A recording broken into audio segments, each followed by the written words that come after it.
Welcome, ladies and gentlemen, to the Group Exhibit Hydrogen Fuel Cells and Batteries here on Hanover Fair 2017. Welcome to our next talk. Please have a seat, have a drink on the house, whatever you like.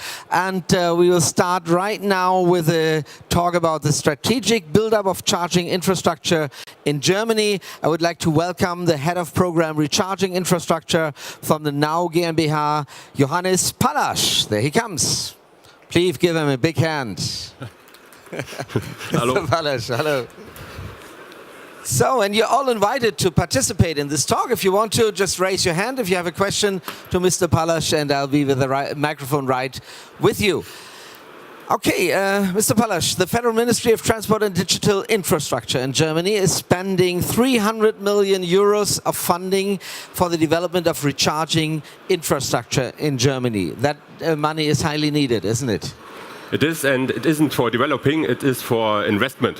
So that means these are not R&D projects, this is just, well, we give the people money for their investment, and that means that we can build up this infrastructure very fast. And we started the first call 5-6 weeks ago, and it's still open, and we were very surprised about all the applications that came. So until today we have about 1,000 applications. And that means more than we expected, even the Minister for Transport. Okay, but you can support up to 1,500, couldn't you, with this money? Well, I'm talking about applications. Okay. And in these applications are several stations. So that means until today we have about perhaps 5,000-6,000 charging points for normal infrastructure and about 1,500 for fast charging infrastructure. And that's the one that you really want to support, the fast charging infrastructure. Yeah. That's very important when we are talking about strategic build-up of charging infrastructure, that we focus on these fast charging infrastructure. As far as I know, e-cars are still, let's say, shopkeepers in Germany. You know, sales figures are increasing, but at a very low level. Even with a new bonus on EVs, Germans and electrical vehicles will never be friends, will they? They will, but we are still talking about the chicken-egg problem. And I think people will buy cars when they have a reliable infrastructure that is nationwide accessible, and until today we have about 300 fast charging stations. That's not enough.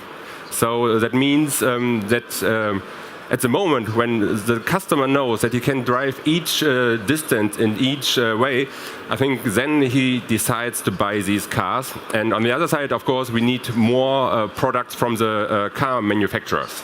Until today, for example, my family is thinking about buying a car, not myself, but my parents and my aunts, and they are all waiting on this model from the Opel Ampera.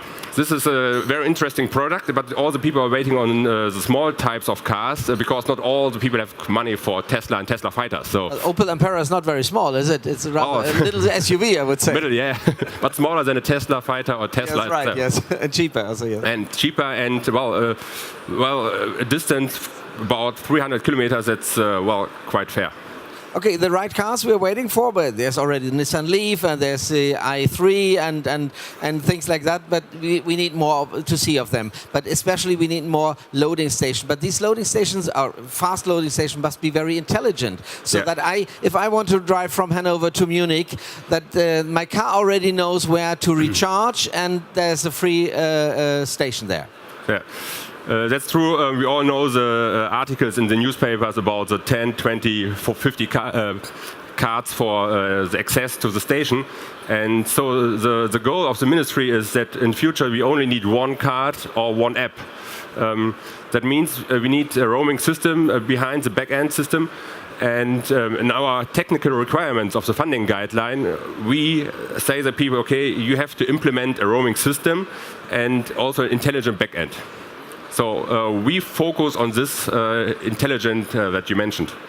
So you only fund recharging stations who are intelligent and who have this roaming system? Yeah, of course. Okay, and everybody knows, so you don't get any applications which do not have this? Yeah. Okay, very good. That means that, for example, Bavarian people from Bavaria have to charge in the north of Germany as well. So And when we are talking about cards, it's the same problem with apps, of course. Well, at least today I have like 5 or 10 apps on my mobile phone, and that's not very comfortable. What we see at the moment is the decrease in battery costs. So we can probably expect very soon cars with a range of, like, say, 500 kilometers, electric vehicles, pure electric vehicles, at a decent price. Don't you think so? Well, that's very interesting, but when we talk about charging infrastructure, we will still have this charging time. That's still a problem, of course, that a battery car needs a lot of time for charging. And there are some limitations. We call it a C factor, that you couldn't charge, well, you cannot jump over the nature level. Well, at least we still need more time than today with a normal car. Well, for myself, I could never buy an electric vehicle as long as I live in Braunschweig, in the eastern part of Braunschweig, because I need like at least 5 minutes to find a parking place, not to say a recharging point. So nowadays, you really need a garage to afford an electric vehicle, don't you think so? That's the problem, that you need your own garage, and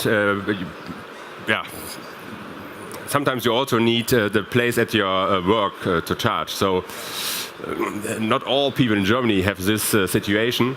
And we have still a problem with people that are living in the middle of the city and who have to park in the open space. That's a very hard question that we couldn't mention or answer today. So we focus primarily on the house owner and the people with their own garage. So, what I'm looking for is autonomous driving, Yeah. So I have my car, and I get off the car at home and tell it, okay, go to the next recharging station yourself and find a parking place yourself. That's could be the solution, that we need less recharging stations as well. Yeah, very interesting idea, but in this case we would need inductive charging. Yeah, today we have a plug, and a car that is driving autonomously has no arm to put him. A robot arm. Robot arm, yeah, but that in this case the infrastructure would be very expensive with a robot arm. So I think it's still far away from the market, the autonomous car driving.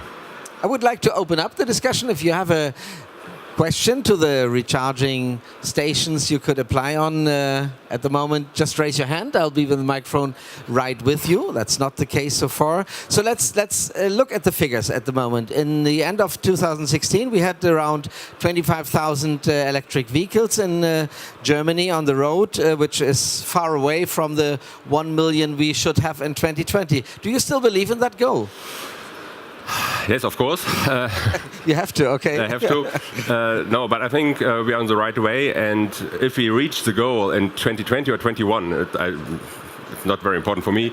Even so 21 is hard. 22 perhaps, yes. But I think we are on the right way. The car manufacturers are starting to produce for the mass market, and we are starting with the rollout of the infrastructure, so we can say there's something happening. Okay. So, but on the other hand, we nowadays have 7,400 publicly accessible charging points. Well, this ratio is much too high. So four cars for one recharging point. Or do you think it will stay like that? Well, talking about this 7,000 charging points, these are normal charging points with like 22 kilowatt hours charging capacity. That's AC charging, slow charging. What we need is fast charging. So I think this figure is not very. It's a bit complicated because as a customer I don't get access to all these 7,000 charging points because they're publicly accessible. Well, they're publicly, but I need the right contract. The right card, so that's the problem. They don't have roaming yet. Yeah, so it's like a cake and can only use a small part of it. So 7,000 is a little bit tricky. I've heard Stefan Kapferer, the chairman of the German Association Energy and Water Industry, say we need at least 70,000 charging stations in Germany. Does he exaggerate?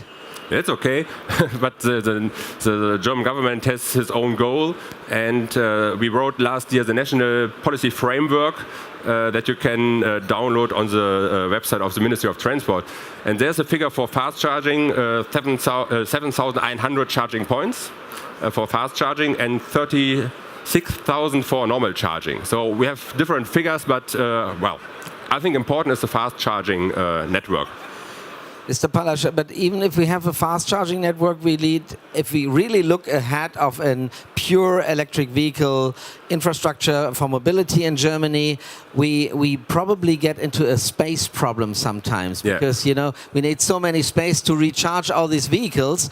That's going to be the major problem, not the recharging station itself, but the space. What do you think? That's right. At the motorway, I think we have not enough space, but in the city, space is very expensive. And well, what we can see is that there's already a fight of site searching.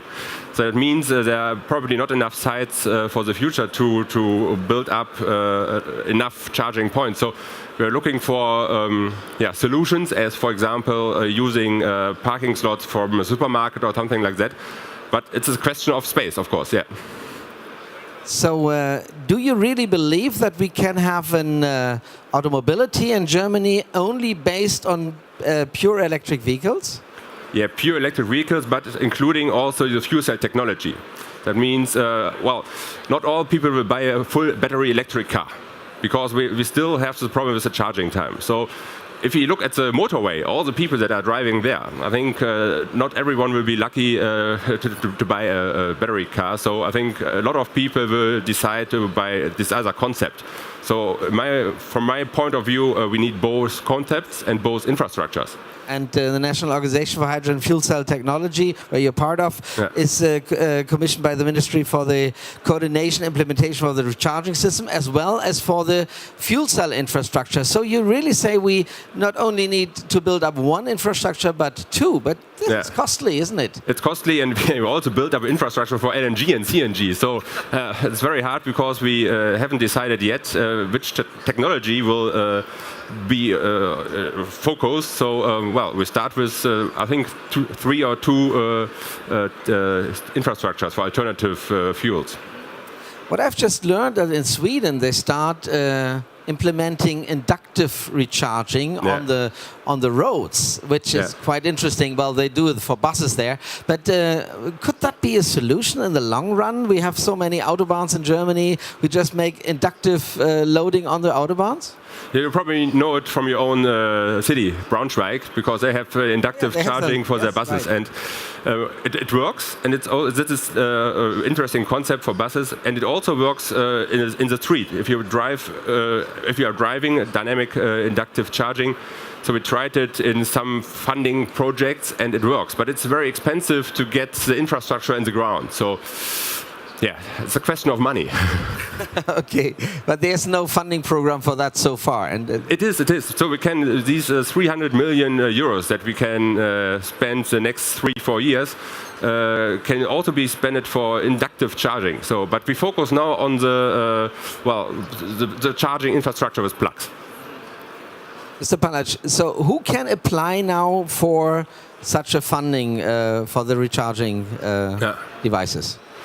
Yeah, for example, everyone who's sitting here, all private people and all people from the industry. So for my own garage, I could apply. Yeah, but it has to be publicly accessible. Okay. Yeah, so you have to open it for other people. Okay, I open my garage then. Yeah. I don't have. But we still need funding for this issue too.